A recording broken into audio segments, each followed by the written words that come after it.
అండి బాగున్నారండి అందరూ. ఏమంటే ఇప్పుడు నేను పెసరగట్టు కాస్తున్నానండి. అది చేసే విధానం ఫస్ట్ పెసరపప్పు వేయించుకోవాలి దోరగా.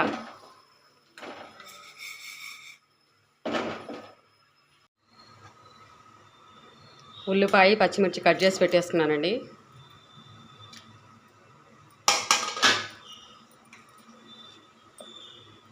కొంచెం పసుపు, పచ్చిమిర్చి ఎక్కువ వేసుకుంటే ఇప్పుడు టేస్ట్ బాగుంటుందండి. కారం అయితే అవసరం లేదు, ఊరికే మనం కలర్ కోసం కొంచెం కారం వేస్తున్నానండి. 3 విజిల్స్ వస్తే చాలండి. ఇలా 2 విజిల్స్ వచ్చేసిందండి, ఇంకా ఆపేస్తాను. విజిల్స్ అలాడిపోయిందండి, తీసేస్తాను. ఇప్పుడు ఉప్పు వేసుకొని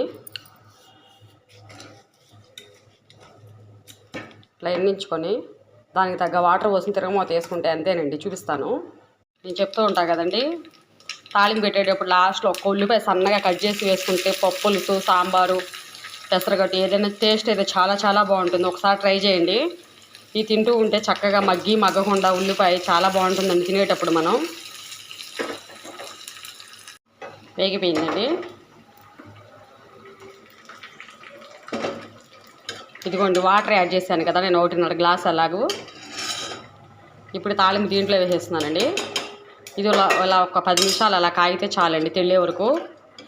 ఇదండి ఎండలకు ఎంతో వేడి చేయకుండా కూడా మనకి ఎండలు మండిపోతున్నాయి కదండి, ఎక్కువ చలవ చేసే పెసరగట్టు చారు. ఎంతమందికి ఇష్టం? ప్లీజ్ లైక్ అండి. కొత్త వాళ్ళు సబ్స్క్రైబ్ చేసుకొని షేర్ చేయండి. పాత వాళ్ళు అయితే వెళ్తూ లైక్ చేయండి. ప్లీజ్ లైక్ అండి.